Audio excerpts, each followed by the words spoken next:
morning, everybody, and welcome to Miami. Bienvenidos a Miami, as everybody has been saying this weekend. John Hindhaugh and Shea Adam with you and the action for the second of two races from the Miami street circuits. Formula One this weekend, and opening up Grand Prix Sunday is the Porsche Carrera Cup North America. Round 4 presented by Yokohama. Shea, yesterday we had a race that was 16 minutes shorter than we expected, to be honest, but a race that had plenty going for it. In the sunshine this morning, we have most of the same cars going on there, and I would think Alex Sedgwick learned a very, very important lesson coming to the line yesterday. Yes, that was the big story from yesterday's race, at least early on, was our pole sitter, Alex Sedgwick, being deemed as having changed lanes before the start-finish line, which is where the cars are nosed up to now. Sedgwick was ultimately awarded a penalty of 10 seconds, which would not have been as severe if we hadn't finished behind that safety car. True. Ultimately, before the safety car came out, it would have dropped him back to somewhere about 8th position. With the safety car, he wound up all the way back in P12. It affected his championship outlook, it affected the team, and ultimately they looked at the onboard and realized that he didn't move his hands, which normally is a good thing. But in this case of this track, not having a car outside of you means that you do need to hug that first apex just a little bit tighter. Ultimately, that resulted in a win for Luke Hartog, no stranger to the top step of the box this season. How does that affect the overall championship in Pro? And let's talk about the classes as well, once you've told us that. It was a big shakeup in yesterday's race because Luke Hartog ultimately wound up as our race winner. Luke, who starts today, by the way, from P9, going to have a lot more work cut out for him. Not Jeff Burton. It is Gus Burton, the young man from England, who sits now 21 points off of Luke Hartog. And ultimately, that is a big ask. But Burton, who was also penalized after the race yesterday for an incident earlier on in the day with Ryan Yardley, who is still in third position, but unfortunately yesterday picked up 0 points, means that he now has about half the points that Luke Hartog has accrued. But thankfully, due to yesterday's good performance, the guy who's starting on the outside of row number 1 today, Michael Cooper, is now tied for third in championship standings. Pro-Am, yeah. Marco Chironi still leads the way. Alan Metney up into second, a further 11 points back, with James Safronis hot on his heels. And in the AM category, it's still the mystery machine of Matt Halcomb leading the way on championship points, but now Chris Belomo has ramped it up and is charging hard. Halcomb on 69 points, Belomo on 58. Yesterday's race winner, Mark Vame, 41 points. After a rough start at Sebring, he is charging hard to try and win his third consecutive AM championship. We've got a bit of time because the drivers are just getting into the cars. 40 minutes on the clock. Remember, 3 different classes here. The pros have the orange underline beside the driver names on the windscreen and the back shield.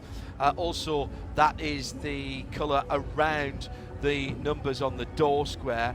Masters are yellow, Pro-Am are green in the same spots. At the back of the grid, Tom Balamas, you've just mentioned there, the ACI Motorsports guy, underweight during the race yesterday. So he's been thrown to the back. So the number 19 ACI Motorsports car will be right at the back of the grid. David Tuarty and John Getz didn't take part yesterday. I believe, Shea, that you've been talking to the Kelly Moss team, and John Getz has got a backup car, so he is in the race today. He is on the grid, and it's good news for John Getz, a man who never says quit. He really wants to participate in the race today, and thankfully, because of that backup car, he will be able to participate in one of the 2 races for this weekend. They were unable to get his backup car ready in time for the race yesterday, but they've got it good to go for today. It's another part of the problem with running this Miami Grand Prix, John. The transporters have to park off site. So when the incident happened in qualifying, they weren't able to bring the backup car into the circuit until after all of the activity had finished late last night. Yeah, that makes perfect sense. Frustrating for John and for Kelly Moss. A couple of the drivers to talk about, James Sofronas and Angel Benitez, were put to the back of the grid yesterday. It was a ride height infringement for James Sofranis. His car was not 72 millimetres at the front or 106 millimetres at the back, and Angel Benitez should have had 2 litres of corrosion inhibitor and 22 litres of distilled water in his radiators. He had some glycol in there, which is prohibited. The reason being that glycol is extremely viscous and layers on the top of the race circuit. And I don't think there's a series in the world that allows you to have glycol. So I'm not sure what happened there, but a strange mistake. So they were at the back, having had all of their qualifying times disallowed. Now, one qualifying session means that your best time set your position for yesterday's race, your second best time for today. The in brackets part of that is that if you improve in the race, that sets your grid position for race 2. Well, James Sofranis, having no time at all, set a 1:59.8 yesterday. He's in 24th, and Angel Benitez set a 1:59.8 in the race yesterday, so he is in 26th. Let me give you the highlights of the grid then, with Alex Sedgwick on pole position again. He'll not make that same mistake. He'll stay on the hash marks today. He's got Michael Cooper alongside him, 98 and 88 on the front for JDX and Baby Bull Racing. It's Zach Vanier for JDX, making it a 1-3 for those drivers. You just know they've been talking to each other about the start. Jimmy Libra is on the outside of row 2 in the number 2. He ended up against the wall yesterday, and a very bizarre recovery attempt by Track Services here. Look, let's give them a bit of a break. They only do this once a year, and they're probably not used to getting Porsches on the back of a flat bay. Ryan Yardley on the inside of row 3 for Top Racing Performance in the number 78, with Elias De La Torre in JDX. It's all pro drivers, by the way. Dan Clark, who finished 4th yesterday for MDK, he'll start in 7th in the 64 alongside Gus Burt. Gus will not be happy in the yellow and white number 20 in 8th position. Luke Hartog, yesterday's winner, in 9th, as Shea mentioned, for Kelly Moss in the white and green with the stripe down the middle, and Michael McCann in the mostly red. McCann Racing number 8 makes up the top 10. Efren Castro is in 13th. He's the pole position sitter for Pro Am. Right behind him, Jordan Wallace in 15th is in 2nd in that class, and 3rd, a further row back, is Moisey Aretsky. Pole position for the Masters class, Chris Palomo, who was only a couple of, well, actually 4 tenths ahead of the field, but he has got about 6 cars between himself and Mark Varmey, who is 2nd in the Masters class, and Matt Holcomb is in 3rd in a field that looks fantastic in the morning sunshine. Track temperature 34.4 Celsius, air temperature around about 27.5. We've got 40 minutes on the clock, and if you are just joining us either on RS2 IMSA Radio or on the TV feed at imsaradio.com, where we have full live, no blocks, no breaks coverage for you in the IMSA broadcast booth this weekend, or should I say the global broadcast house, as we are looking at Porsche. It's John Hindhaugh and the foremost play-by-play female commentator in the world. I'm delighted to say once again it is Shea Adam. 98 and 88 on that front row there. Michael Cooper with the pink colour. He will get a little bit of an advantage if he can hold on to the outside, because the first braking area is a big left-hander. Can he make that one work? Here we go, green flag, and we are counting down at Miami for round 4 of the IMSA Porsche Carrera Cup North America, presented by Yokohama. 1, 2, 3 wide, and the pole sitter gets swamped going through into turn 1. Zach Vanier comes through, and there's the almost inevitable schmozzle into turn 1. I can see already somebody's broken a radiator in the middle of that, but at the front of the field, it was a phenomenal start, and already that number 9 of Zach Vanier for JDX, the black and silver car, which Shea will be supporting, A, because he's a Canadian, and B, because it's black and silver, because she's a Raiders fan. And they are leading through the marina area at the turn 6, 7 and 8, now onto the fast run down the first of these long straights. This is a slightly curving straight, but it's flat out for the Porsches side by side. The number 20 of Gus Burton has got the bright yellow and green of Dan Clark right with them there. They're disputing the bottom end of the top 10. What happened to Alex Sedgwick? He's recovered into second position ahead of the number 88 from Michael Cooper, the Baby Bull Racing cars. They go through the Hard Rock Hook, the long left, right, left, and now heading into that tricky section where they have to go all the way down through the gearbox, through the chicane, don't hit the bollard, onto the back straight, and everybody is slowing down because we have got yellows, and it is a full course yellow. Let's pick the bones out of this year and find out who it is. Well, that was the Wallace car, the number 23, so that one is out, but there's a whole bunch of cars. We might have to come through the pit lane here. I would not be surprised at all if oh we my wind up going goodness, through the pit Alan lane. Metney's in there, the 99. Metney is in there, Verhagen is in there, Jordan Wallace is in there, as you picked up, and Madeline Stewart. That is Tom Collingwood, who's off the track as well, in the hippie Porsche, the favorite Porsche of the responsible adult. We've got carnage at the start of this one. Glad to see that everyone is out of their cars and walking away, if not assessing the damage. Alan Metney, very classy, went over to make sure that other drivers were okay. It's not the way that we want to start a race. Boy, a lot of damage once again from Madeline Stewart, who had quite a bit of damage at the second race of the weekend at Sebring. So that's going to be a lot of work for these drivers and teams to try and flip the cars back around before we race next month in Montreal.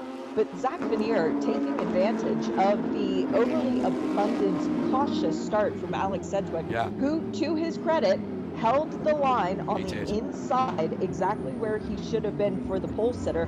But now we know that is not the optimal line through turn one. And we might have to think about that later on today when we're looking at Formula One Academy and for Formula One, the full race itself. So let's just give you the rundown of the damaged cars. I reckon that is in Pro-Am, the number 23 Kelly Moss Racing Jordan Wallace driven car. For Moment Top FMS Motorsport at times RGB Racing, Michael Verhagen in the 91, Alan Metney for Kelly Moss, Madeline Stewart for JDX. Now let's see what started that off. See if we can pick the bones out of this. It was a decent run. Everybody stays in line this time, and Alex Sedgwick got burned by that for the 10 seconds yesterday as they come under the Crypto.com overpass at the start. The green flag waved by Tunney, and actually Sedgwick gets a decent start. Cooper goes all the way to the right hand side and sweeps through. What a brilliant manoeuvre though by Zach Vernier, and then the carnage behind. Zach Vernier went right down the middle of the two front row starters, and Vernier picks up the lead, and I still haven't worked out how that started at turn one. I think that is, honestly, I just think that is the absolute definition of a racing incident. There were cars in the air there, and there were more cars that have stopped that were involved, but some of them got through that. I think Tom Balamas had to go round it. Definitely the number 68 of Chris Palomo and Matt Holcomb were there. And also the James Sofranis car is trying to get back, but he's got right rear suspension damage there. Was Tom Collingwood involved in that as well in the 69? I think he was. The hippie car was stranded in the barrier, driver's side facing out, so Tom should be able to get out of that car of his own accord. But that was exactly as you said, a racing incident, carnage just kind of unfolding. And part of the peril of being in that back half of the grid is you have so many cars trying to go through a very tight space at the same time. Doesn't always work out, and in this case, it didn't, unfortunately. Well, let's hope that this can be cleared. We, obviously, being the first of the day, we are up against it time-wise. So I don't think they'll throw the red here because there's not a huge amount of debris, but we might see them, of course, and I say that, and there's a piece of red Porsche bodywork sitting right on the racing line between turns Is 1 that and the 2. bollard again? No, I think that's just bodywork. I think that's just bodywork. Marshall's doing a fabulous job, and we should mention them as well, of course. They had a very long day yesterday, along with our camera operators, in what was very, very hot weather. Now, yesterday, it has to be said, there was a long delay in recovering one car. And once again, the issue is that they don't seem to be able to get the flatbed low enough and at a shallow enough angle to get the Porsche onto the flatbed. Plus, there's only one flatbed there, and there are at least 4 cars that need recovering. Second and third flatbeds have arrived. We are still running past the incident. First car is being pulled up, which I think that's the 91 Verhagen car, blue and white car. Madeline Stewart. No, that's Madeline, yes. Not in what I would normally think of JDX colours there. In fairness, they tend to be black and white or black and silver, or silver and or black and gold, of course, for JDX. Well, Madeline will not be happy. She had a good run yesterday. At the front of the field, let's just recap what happened there. Zach Vanier, the Canadian driver for JDX Racing, slipped through the gap whilst Alex Sedgwick and Michael Cooper were battling from the front row. Sedgwick in second, making it JDX 1-2 from Baby Bull Racing's Michael Cooper. Jimmy Libra, who was absolutely incandescent with rage yesterday and being bumped out when he was battling for the win, actually, with the 10-second penalty applied to Alex Sedgwick partway through the race. ACL Motorsports then in 4th. Top Racing and Ryan Yardley at 78 in 5th position overall and in Pro. Ryan looking for a little bit of redemption yesterday after some right front damage. And making up the top 6, Elias De La Torre for JDX Racing. Let's see if we can work out where it all started. 1, 2, 3, 4, 5, 6, 7 across the track, and that started down right on the inside of turn 1. I saw one of the front spoiler rubber accoutrements go flying there. So let's see if we can work out where all that started. Right at the back. Okay, there it is. That's the mistake early on, and I'm afraid to say that's Madeline who kicked all that off, who missed her braking point, I reckon, and then rode up on the back wheel of the car in front, maybe 1 or 2. Was it Alan Meckley that she rode over on the back of there, Shane? I think it was, John, and it was Madeline Stewart coming in with a head of steam down the inside. Maybe she saw an opportunity to try and make up some positions and then missed the braking point. But yes, it resulted in, 5 cars being out, and Tom Balamas now in the pit lane, having received a new left rear Yokohama. So hopefully that will be the extent of damage for him. And glad to see Metney get out of the car. There's quite a bit of damage to the left front of his Porsche as well as the right rear, I would imagine, where Madeline climbed over it. That comes down to the fact as Balamas just getting that left rear Yokohama tyre and racing wheel on the multicoloured car, almost a sort of Paul Smith lining coloured car. That, for those of you who are into your fashion, I did own a Paul Smith suit once. I don't think I'd get into it now, in fairness. For those of you thinking, kind of, what are you talking about? This is closed wheel competition. Yes, you're right, but the amount of camber on these Porsche 911 Type 992 GT3 Cup cars, camber is the distance that the bottom of the wheel sticks out more than the top of the wheel. So you don't have your wheels and Yokohama tyres flat to the ground. They're at an angle, both front and rear. The reason for that is when you're leaning on the cars going through the corners, you want that suspension as you're leaning. Remember, now we're coming through the pit lane. I think that's very smart by race control. Cars are the only vehicles that lean out from a corner. If you think about it, planes, bikes, boats all lean into the apex of a corner. Cars lean out when you turn in, and therefore you want the most contact patch from your Yokohama tyre, so your tyres stick out more at the bottom than they do at the top. That's great for handling and taking corner speed. However, when you get side-by-side contact, as we saw there with Madeline and with Alan, the bits that are sticking out at the bottom of the Yokohama tyre and the racing wheel, they then make contact with each other, and just like a single-seater or an open wheeler, that can spin the car off the ground, and that's exactly what we saw. And by the time that Madeline came back down again after making that very light contact, it doesn't have to be heavy contact, she was already well into the braking zone, probably with front suspension damage, and unable to get the car slowed down.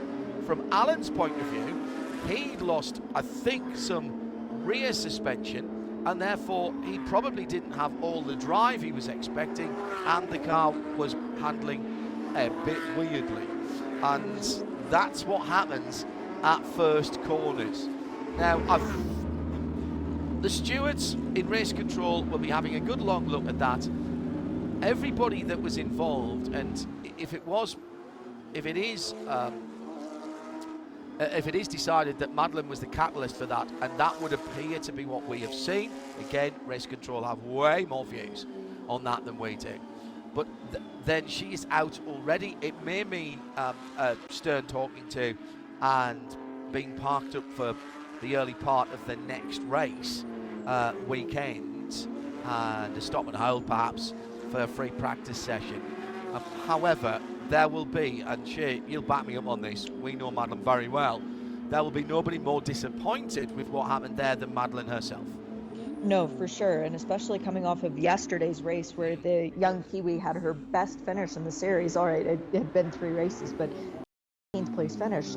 She was the inaugural Porsche New Zealand scholarship winner in 2021, ran in that Carrera Cup that year, so our buddy Crailsey knows her very well. Last year, she participated in the Porsche Sprint Challenge North America and finished 3rd in the Pro-Am category. And Madeline is a person who's got so much ambition and drive outside of racing as well. She owns a gym on the Gold Coast, which is where she's from. So very cool that we have such a fun entrepreneur in the series as well. Her gym, by the way, is called Fit Stop, just for those of you wondering. Very good. Find yourself in that part of the world. Yeah. But yeah, it's not the way that she wanted to begin the last race of the weekend. But I wonder almost maybe, did her foot slip off the brake? Was there something weird going on inside the car? Was there another problem? Yeah. Was there another problem? Because that's not the kind of driving that we're used to seeing from Madeline Stewart. I totally agree with that. Let's just give you the rundown then. Zach Vanier leads from Alex Sedgwick, the pole sitter. From the outside, front row starter Michael Cooper for Baby Bull. ACI, Jimmy Libra in 4th. Then Ryan Yardley, Elias De La Torre. These are all pro drivers, of course. Gus Burton in 7th, Dan Clark in 8th. Luke Hartog, yesterday's winner, in 9th, and Michael McCann in 10th. It's Yves Boltas and Sabra Cook to make up the top dozen, Jake Pedersen and Colin Kaminsky for the top 14, which are all pros. In Pro-Am, in 15th position, Moisey Aretsky in the number 44 car. He's got Angel Benitez, who has come up from 26th position.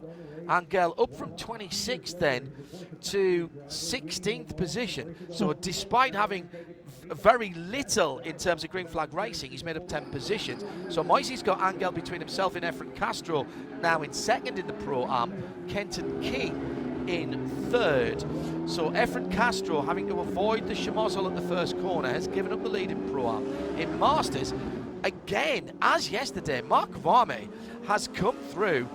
Mark was down in 27th position, 2nd in the Masters class, and he's up to 19th position and leads now with Marco Cironi, Jeff Mosing, Robert Turtino, who is back on the grid today, by the way. I wasn't sure that was going to happen. It's Tuati. Tuati was the one who had dropped out. Oh, yes, you're absolutely correct. Yes, Scott Blind is in 23rd position, so there are 4 cars now, 3 cars checked out between Mark Varme leading Masters and Scott in 2nd for Ruckus Racing. Then 2 more Offe Levy and Peter Ludwig before John Getz, Matt Holcomb, Chris Palomo and Tom Bolames, who are 3rd, 4th, 5th and 6th, all following around. Afraid to say that the clean-up is not going particularly quickly, and we've still got a car on the ground here, with now coming down a half distance, and a lot of fluids, dry preparation on the track at turn 1. That'll be fine. Kitty litter. It works. Don't think it does. doesn't. I've used that in the garage before when I didn't have anything else, when I used to have older cars. Well, and you know, John, death taxes and Mark Kwame leading the AM class, particularly at Miami, they're just given things. And last year he won both races. The first race he won from pole. He got fast lap in both races. Well, yesterday he won the race. Today he's leading it again. And if this is some kind of an omen for Mark Kwame just doing well in Miami, I think he's going to be the one pushing hardest for every race next year to be held at this place. The circuit laid down this year, talking to the drivers this week, and to the guys in the other championships, particularly in F1, who have more specific experience, because we have changed tyre suppliers from Carrera Cup, Porsche Carrera Cup North America last year to this year. But this surface is much more abrasive than last year's. How would you say that? Well, remember, this is not a full-time racetrack. These are car parks and access roads normally, and therefore the race surface is laid down and for the most part taken up again at the end of each event. And this year the aggregates, the stones, if you will, on the surface are a little bit further apart, and they're a little bit bigger, and they are giving, in some respects, that gives more grip. Yes, it gives more grip, but what it does is it works the tyres harder. Add that into the fact that we have a brand new tyre supply this year, and hello to Yokohama in the 2024 Porsche Carrera Cup North America. It means that we are, in some respect, Shay, in the unknown. Now, having long yellow flags will help immensely. We had it yesterday for the last 16 minutes. We were just boiling up to see who had saved their Yokohama tyre performance.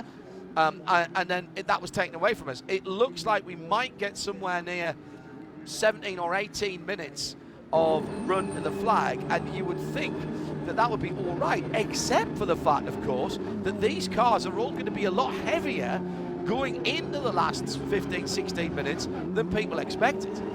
Yeah, I like your use of boiling up there, especially given the track temperature as it was yesterday compared to how much cooler it is this morning. Correct. Last year's race lap record was Riley Dickinson from race 2, a 156.693. I don't think we're going to be in threat of that today simply because of the heavier fuel load.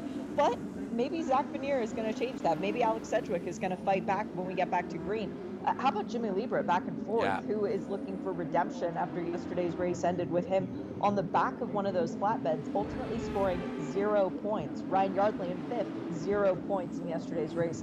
When we get back to green, there is going to be this surge because everybody feels that dragon's breath on the back of their neck. Get the points, get them now, get it done while we can. And oh, by the way, you've got a lot less time to work with than you think you had at the beginning of the day. Michael Verhagen car has now been put onto the rollback, the flatbed.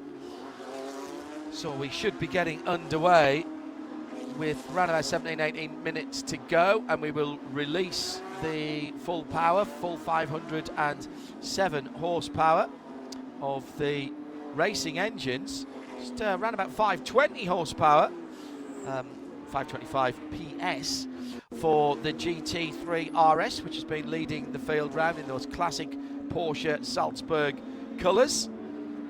Looking an absolute picture. That's new for this race.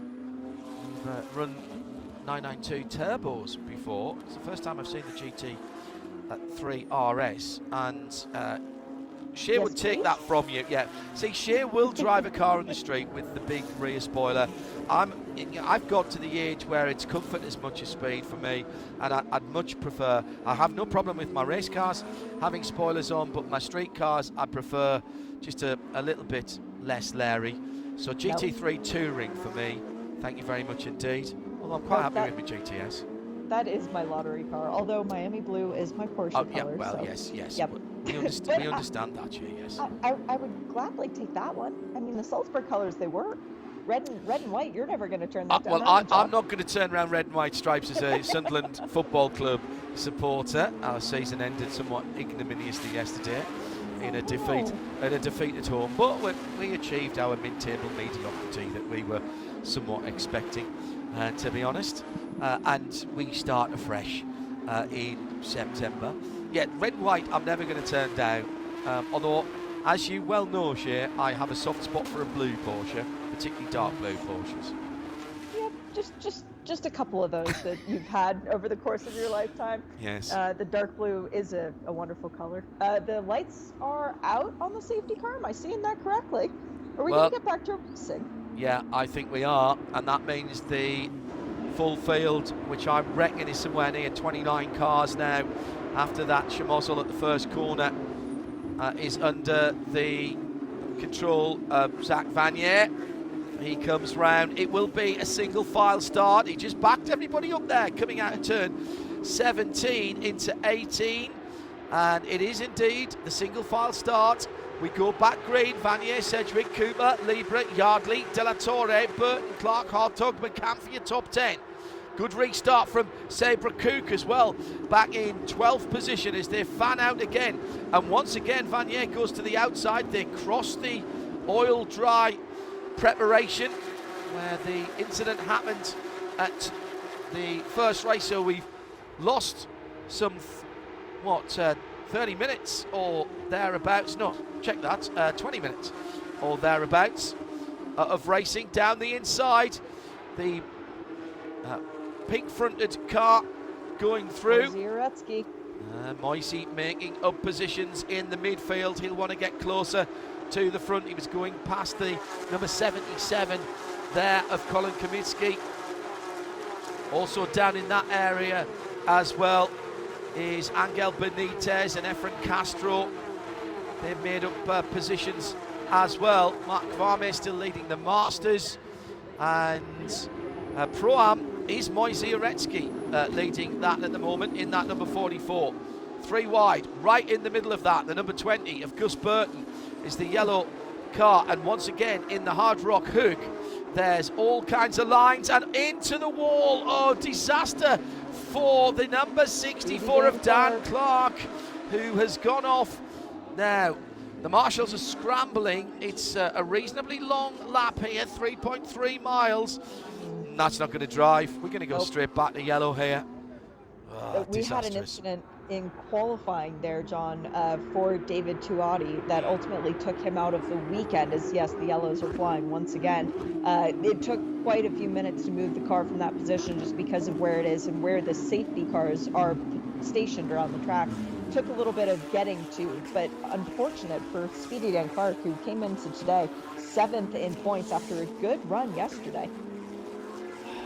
It's ultimately disappointing for all of these drivers who have spent a lot of money to be here and not to get that much racing. And this is effectively a straight track. It's called an autodrome, but it's a straight track. And got to wonder, maybe do we need some cranes here in the future to get rid of some of these cars? If the Formula One and the single-seater machines are always craned away, and that saves time and trying to roll them onto a rollback. Let's try and work out what happened to Dan. He was in that battle for 6th, 7th and 8th, and he got a little hip check on the inside, and broke a steering arm, I would say. And what's slightly worrying to me there is how easily the concrete moved that had a speaker or something behind it. Oh gosh, yeah. And the speaker almost falls down from the catch fencing, and the bass speaker that was behind it goes and moves a good 3 or 4 feet. Also, we had the number 11 of Peter Ludwig in the forward motorsport car. There's a big black box just behind the concrete area. Peter's in the pits, by the way. They got moved. I'm very surprised. Now, these cars are about, in race trim, 1,300 kilos. I'm very surprised at that part of the circuit, which is not a fast part of the circuit, how easy that concrete moved there, Shay. Yeah, that was not a very comforting thing to see. It was Elias De La Torre, by the way, who had the contact with Dan Clark. And Dan, out of the car, want to report that for his family. He's staring at the damage.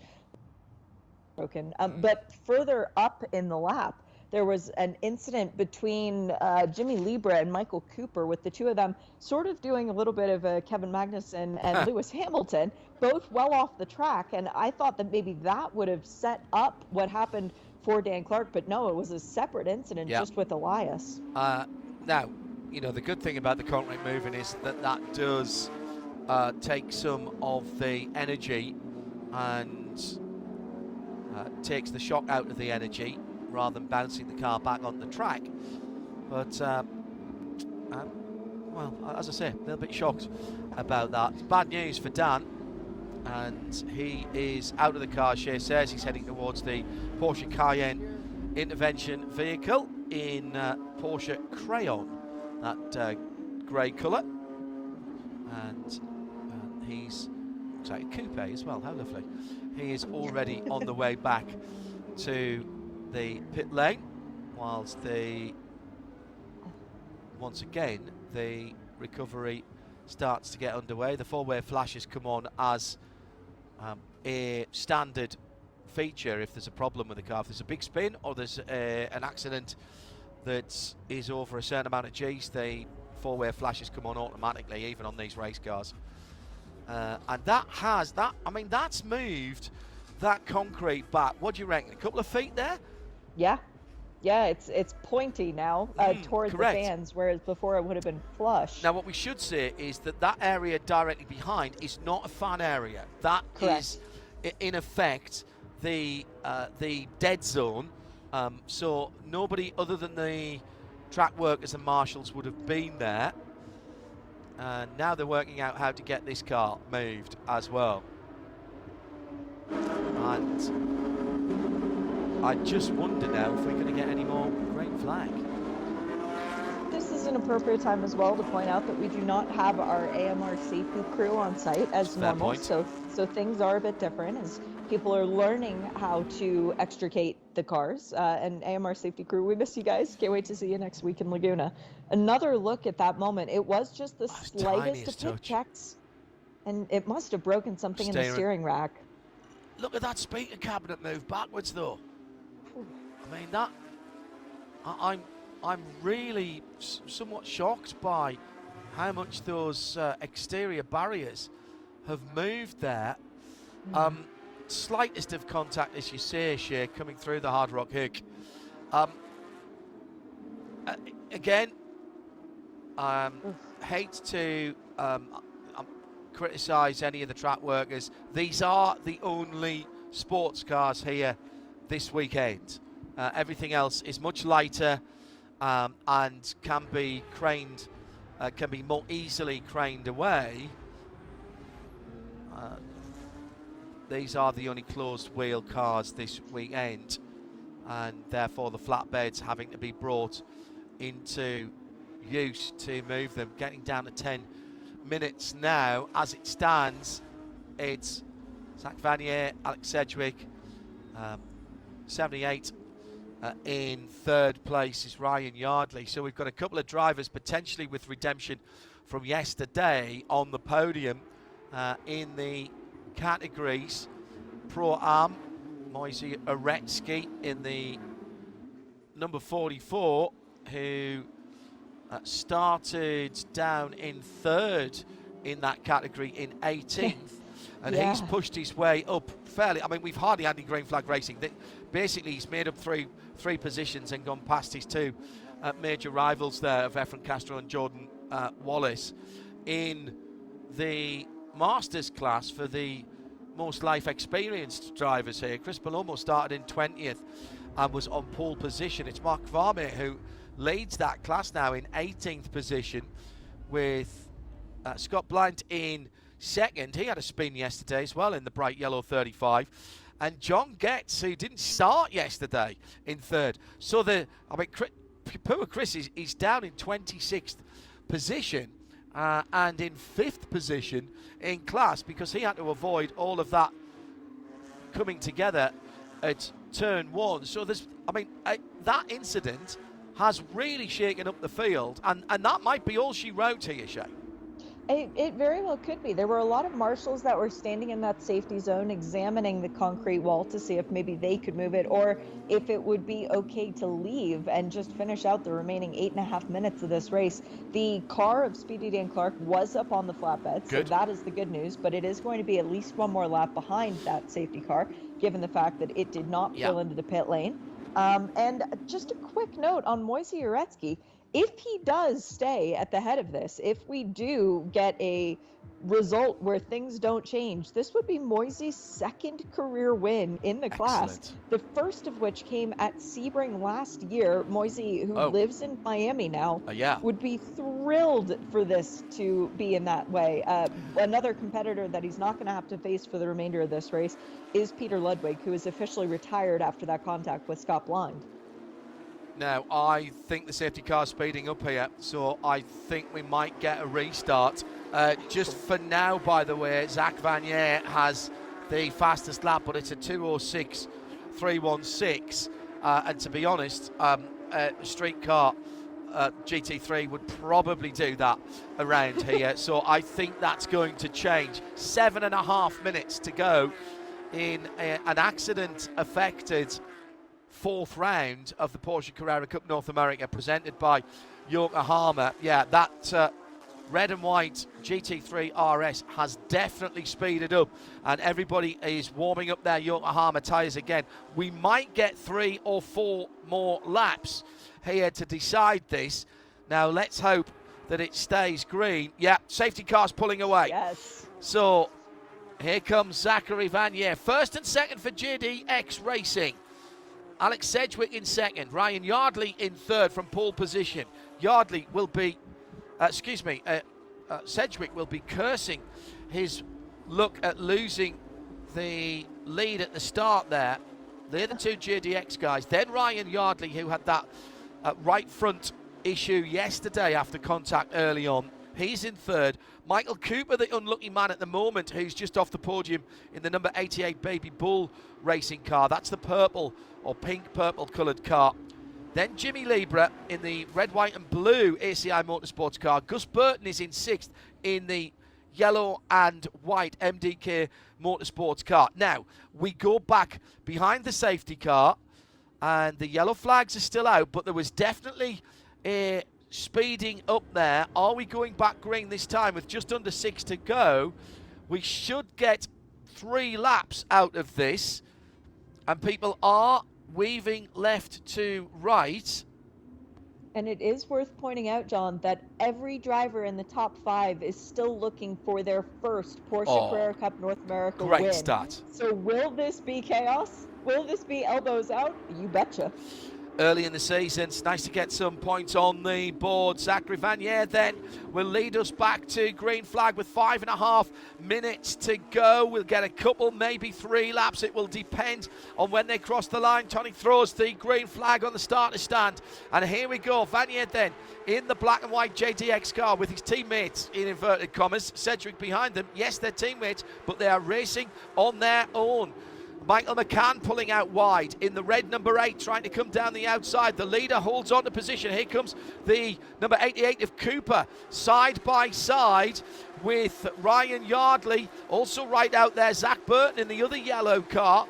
This is interesting. Very interesting indeed. What a great start at the front of the field by Vanier and Sedgwick. They've pulled away. Everybody else is scrapping, but they've got a little bit of room. Yardley in third, the cork in the bottle at the moment with the pink fronted car, the purple fronted car of Cooper And then Libra, Burton, De La Torre, Hartog. Luke Hartog coming through there in the white and green number 24. Winner yesterday. And he's looking a little bit anxious to get further forward. 4 minutes and 20 seconds to go. And we are back to green flag racing. And we have got through that tight first section, which makes me slightly more convinced. And here's the pass for the lead down the inside into the Hard Rock hook. Oh, off the circuit though by the number 98 red, white and black car of Sedgwick. He's going to have to give that back. He's going to have to give that back. It looked like a good move, but he couldn't make the apex and couldn't stay between the white lines, Shea. No, he couldn't, but he's not giving the position back, and we don't know how race control is enforcing track limits in this race. We don't know if that was fair game for the Porsche Carrera Cup North America, whereas it might be off limits for Formula One. Alex Sedgwick is our race leader, though, at the moment. He led all of yesterday, had it taken away post-race because of the penalty that was enforced. Alex Sedgwick wants this win more than I think he wants Christmas. Down to turn 17, the Miami blue corner, now 18 and 19 as they head back to the start-finish line. It's still Ryan Yardley, and then the battle in third, rather, and then the battle for fourth. Oh, it was the little touch there, I think, between Gus Burton and the number 88 of Michael Cooper. That was very, very sketchy indeed. Oh, and the number 2 of Jimmy Libra has got part of the carbon fibre reinforced plastic hood on that car, luggage cover sticking up, and that's working like an air brake, and through goes the 24 of Luke Hartog, and right with him as well is that Baltas in there as well? Yes, I thought he was. That is Yves Baltas for MDK Motorsport. Sabre Cook right in there as well, well inside the top 10. That's going to be another good finish for Sabre if she can hold on to this. The leaders are side by side. Now, is this the place being given back? I think it is. I think that's really smart work from Alex Sedgwick. He's just put the fastest lap in of 57.892 on the lap where he took the lead. But I think he's redressed there, and I think that's sensible. With 2 minutes and 8 seconds to go, Shea, he does not want another penalty. Nope, he doesn't. And there's Michael Cooper way off the track trying to stay ahead of Elias De La Torre. More easily asked than done. That was a position being held onto, not a position gained, so that shouldn't be a problem. My question for Jimmy Libra is, how is he seeing any apex? That was Elias De La Torre into the wall. De La Torre moving there. All 4 Yokohamas are well off the track at the Hard Rock hook, and behind them there was a spin, as you mentioned, and that was, I think, Ludwig and McCann again, wasn't it? That's the number 8 of Michael McCann that went around at the back of the field, if I'm not mistaken. But I don't think, well, he didn't get assistance from Peter Ludwig. He's retired in the pit of course, lane. yes. Sorry, yeah. Yeah, you're absolutely right. It was. Yeah, that was moved by Sedgwick to give the position back, because that would have been overturned by race control. Completely agree with you there, Shea Adam, who is in the IMSA Global Broadcast House with me, John Hindhoff. Ryan Yardley in the black and yellow car, 55 seconds on the clock. Now, there will be one more lap. There's the Michael McCann car, the red car that we saw spinning at the entrance to the Hard Rock hook, and that car in the pit lane. Sedgwick then, PT Autosport driver, very disappointed with yesterday, but they knew they had a good car. Looks like Michael's going to be able to drive that number 8 Porsche 911 GT3 Cup car back to the paddock area. 18 seconds to go. It will be white flag next time around. They're just heading up into turn 11, into the turn 11 and 12 area. Yeah, back at the Hard Rock area, the party zone. Seen a lot of action there this weekend. The Gainbridge yellow area is underneath the transit bridge, and now they run down onto the long back straight. Vanier leading from Sedgwick, got the lead back after Sedgwick took that lead by going off the circuit. Sedgwick is in behind him. You can't see him right now. He's tucked right up underneath that reverse swan neck wing. Goes to the right, dives to the left. Oh, second move there by Vanier. Now moving in the braking area. Was he blocking there? This is US race control, remember. That might be being looked at there. He'll get a warning as they go on to... Oh, there's a checkered flag. It's the checkered flag. My apologies. I was expecting to see a white flag there. So it is Vanier who's held on. Vanier from Sedgwick, 2 of a second. Then Yardley will be the third step on the box, with Gus Burton in fourth. In fifth position, Michael Cooper, Elias De La Torre in sixth. Hartog, Baltas, Libra, Sabra Cook back in the top 10. Angel Benitez from all the way down in 26th position pulls himself up in very few green flag laps to 11th. What could have been for Angel this weekend if he hadn't lost his times in the first race? My goodness me.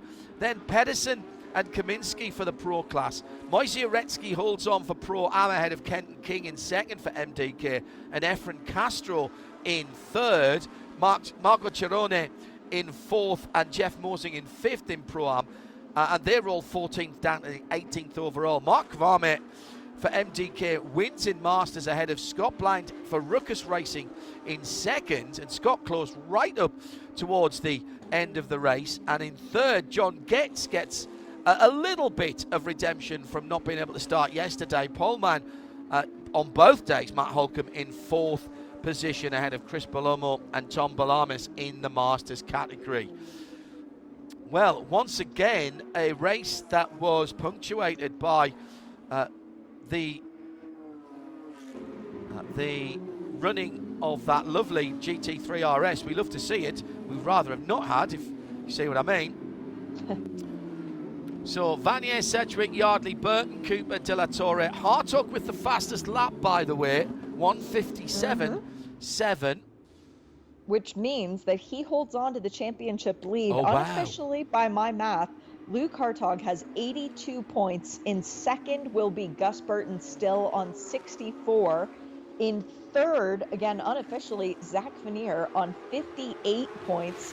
And then in fourth, a tie between Ryan Yardley and Alex Sedgwick on 54 points. So it is still very much Luke Hartog's championship after 4 races of the season, but we have a lot more than 4 to go. We've got, 10 more rounds? Yeah, and you've got to think that Luke Hartog, after the joy of yesterday, not getting the race laps today and having to start well down on the grid in 9th position. He moved 2 places forward, but actually he's not going to be that disappointed with what went on around him, because he held on to the championship lead as we head to another Formula One round in Canada for the next 2 races in the Porsche Carrera Cup North America ship. Yeah, and I do believe in Pro-Am, Marco Tironi still has the lead there, although that gap has shrunk a little bit. It was a bad day for Alan Metney and James Sofronis and Jordan Wallace, who were second, third, and fourth in points. So it helps Efren Castro and Moise Uretsky win at home. Massive round of applause to Moise. He should move himself up to within the top 3 in championship points after today. Into the pit lane for all of the remaining cars. I think we only had 27 at the end there. Such a shame. Actually, no, Dan Clark was still... No, Dan Clark can't have been running. I'll take that back. That car was trailered away. I think we only had 26 cars at the end there. So a bit of work to do for a lot of these teams. I don't feel like we saw the full potential of this grid. It was boiling up nicely yesterday before we lost the last 16 minutes. Lost around about, in fact, just a little bit more than half of the race there, Shay. But you've got to say, for me, the driver of the, if there was a driver of the day, and there isn't, but if there was, Angel Benitez, who pulls himself up into 11th position from starting in 26th with, what did we have? Half a dozen green flag laps, if that? Yeah, it was a very impressive performance. More so being in the right place at the right time for Angel Benitez. He'll be very happy with the results of today's race as well. We've got two cars who are going to be reviewed post-race for track limits as well. It's never ending, and I have a feeling that race control is going to be very busy after this one. The two cars who are going to be investigated, Elias de la Torre, who finished in the 6th place, and Michael Cooper in the 88, who finished 5th. So that could change things up as well. Well, that could be even better news for Luke Hartog, because both of those cars are ahead of him at the moment, and indeed for Yves Baltaz, Jimmy Libra and Sabra Cook, who made up the top 10. Well, the clouds looked to be a little bit more threatening, but we didn't get any splash of rain, but there was enough incident and accident without the influence of Mother Nature. We'll be following the whole of the 2024 Porsche Carrera Cup North America season with Yokohama on IMSA Radio and IMSA TV. And remember, you can watch and listen to that wherever you are, either here in the States or further afield. No subscription, no blocks, no breaks. Every time they are on track. Next time out, it will be at the Canadian Formula One Grand Prix. That's a very busy weekend of IMSA racing with the Michelin Pilot Challenge on at Mid-Ohio as well. Shea, Jeremy and I will be on duty for that. There's an awful lot of motorsport still to come from Miami this weekend, and hope you can stay with some of that. Just waiting to see if we can get the podium ceremonies and formalities underway before we sign off here, and just bear with us for a moment as the track cleaning goes on at turn 1. Let's just give you the unofficial results one more time. At the front of the field, Zach Vanier wins for JDX, and it's a 1-2 for that team, with Alan Sedgwick in 2nd place and Ryan Yardley in 3rd. The talking points, the accident, particularly at the start of the race, the number 91 Madeline Stewart car coming diving down the inside, making contact with the 82 car, sorry, Madeline Stewart coming down the inside, making contact with Alan Metney and the Verhagen 91 car, taking out a handful of cars early on. The subsequent cleanup taking half of the race to get sorted out. De Quesada, Safronas, Wallace, Verhagen, Metney, Stewart, all involved. Dan Clark going out later on in the race. And I have to say, I hadn't realised that Jordan Wallace had gone out in that for the Kelly Ross number 23. But we'll see that now. And that rather broke the rhythm of the race, with a lot of damaged Porsche 911 Type 992 race cars needing to be recovered. And in fact, there was so much going on that we had to have a run through the pit lane for the remainder of the field. So behind the top 3, Gus Burton gets a 4th position and continues his championship challenge ahead of Michael Cooper in 5th, Elias de la Torres in 6th, Luke Hartog, yesterday's winner, in 7th for now, but with 2 of the cars ahead of him being investigated post-race for potential track limits. Yves Baltas in 8th, Jimmy Libra recovering after the disappointment of yesterday when he ended up in the wall in 9th, and Sabra Cook in 10th position. Behind them, look at the green numbers for Moise Aretsky winning in Pro-Am ahead of Kenton King and Efren Casco, with Marco Cerrone and Jeff Mosing in 4th and 5th. Mark Varmey fighting his way through to win in the yellow category. That is the Masters class, ahead of Scott Blind and John Gertz, who didn't get a start yesterday. He'll be on the podium in the Masters ahead of Paul Sitter, Matt Holcomb. Beyond that, a lot of people who had problems or who were tied up in the various incidents and accidents. Shea Adam was with me, John Hindorf, in the IMSA Global Broadcast House this weekend for Porsche Carrera Cup North America and our second race for Miami. I hope that you can join us when we are back with you live, no blocks, no breaks, from the Canadian Formula 1 Grand Prix, and plenty of action on IMSA Radio and IMSA TV that weekend, as well as we'll be at Mid-Ohio for the 4-hour feature race for Michelin Pilot Challenge, plus all the supports. We're just waiting to see if we can get some images of the podium before we sign off. So let's stay with this for just a moment or two's time. It would be nice here to see the top three on there. It would be, and honestly, I want to give a shout out to Scott Blind, his fourth ever Porsche Carrera Cup North America race, and he's on the podium. That's quite an accomplishment. Yes, there was a lot of chaos in that category, but for a guy coming into the Masters class, learning how to drive these cars, a guy with a lot of background with far out racing, but not so much with this professional limits of a series, it's a very impressive showing. Finished up facing the wrong direction yesterday, recovered from that to get some points. Made up 10 positions in the race. And look, you can say people haven't finished, but look, I've been on a race track plenty of times, and you still count that as finishing ahead of those guys. If they've made a mistake or you've had to pick your way through the carnage, I'm taking that. And that's exactly what Scott should be doing as well. Yep, and another good day for Alex Sedgwick. We count him now with 2 podiums in both of the second races at Miami, so very exciting for him. Zach Vanier with his first race win.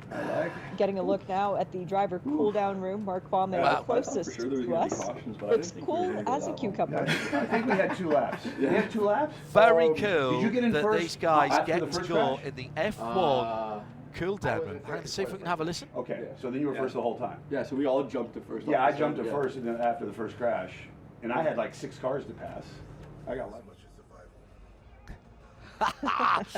And it's exactly what you would expect to hear, whether it was Formula 1 Academy or Formula 1, the guys discussing, because you don't know what's gone on other than your own race. And therefore, how did you get to the front? Well, I got to the front. I passed 6 people through that crash. It's absolutely brilliant stuff there, Shay. Watching that. Yeah. Was that the 3 class winners that were sitting there, I reckon? Yep. Moise Uretsky was the one who was standing up. Yeah. I think that was his son sitting in the chair. Zach Vanier, the overall race winner, was in the middle, and then Mark Kwame on the end. Mark, who was doing the talking at the time about how he managed to survive the chaos of the start of the race. So the Formula 1 podium will be greeting the podium drivers.